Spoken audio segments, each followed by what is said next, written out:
We've all had our fair share of holidays, trips and staycations. Lying on a beach in the sunshine, exploring beautiful cities, or even backpacking through nature. But have you ever considered a darker side of tourism? Tourism that involves travelling to places associated with death, suffering or historical turmoil is most commonly known nowadays as dark tourism. I'm just not a beach person. I don't enjoy the beach. I think, sort of the days of, a week in Benidorm have become a bit old hat, and people want to do something a bit more interesting and edgy. While there are no official numbers or statistics to measure its growth in popularity, the phenomenon has become much more visible across the media, strongly suggesting that it is on the rise. Dark tourism at the moment is massive. It's the biggest growing tourist industry, so I hear. It really is growing every year. In Auschwitz, Chernobyl, it's massive. It's a mass industry, and it's going to get bigger. In recent years, most popular dark tourism sites, including Ground Zero in New York, Nazi death camps, and the Chernobyl nuclear exclusion zone, have noticed an increase in visitors to their sites, seeing a record number of visitors at nearly 200,000 visits a year, in comparison to just 840 visits in 2004 alone. But when did this phenomenon start?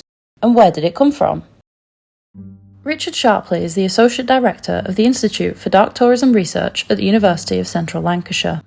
He runs a module on dark tourism as part of the Tourism and Development degree, and has co-written books on the subject. Dark tourism has existed for as long as people have been able to travel. The Colosseum in Rome, where people would travel there in the Roman era in the expectation of seeing Christians being killed in the Colosseum by lions or whatever it might be, or gladiators. But it wasn't called dark tourism, it was just tourism. And so there's a long history of people being drawn to these places. Richard's interest in dark tourism stemmed when young girls Holly Wells and Jessica Chapman were murdered in Soham by a man named Ian Huntley.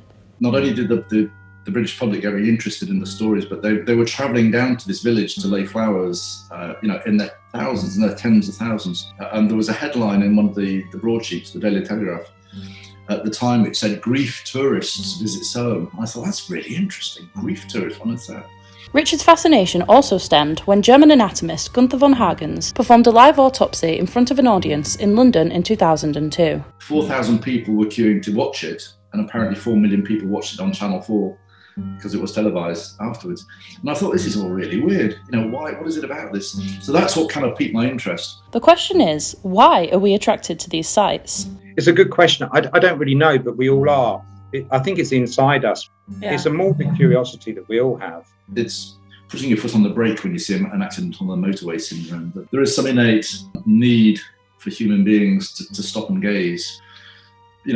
For whatever reason, maybe it confirms their own existence and survival. Who knows? Psychological explanations as to why we're attracted to these sites includes Schadenfreude, the pleasure of seeing others' misfortune, and Thanatopsis, the contemplation of death. So who are the people taking part in it?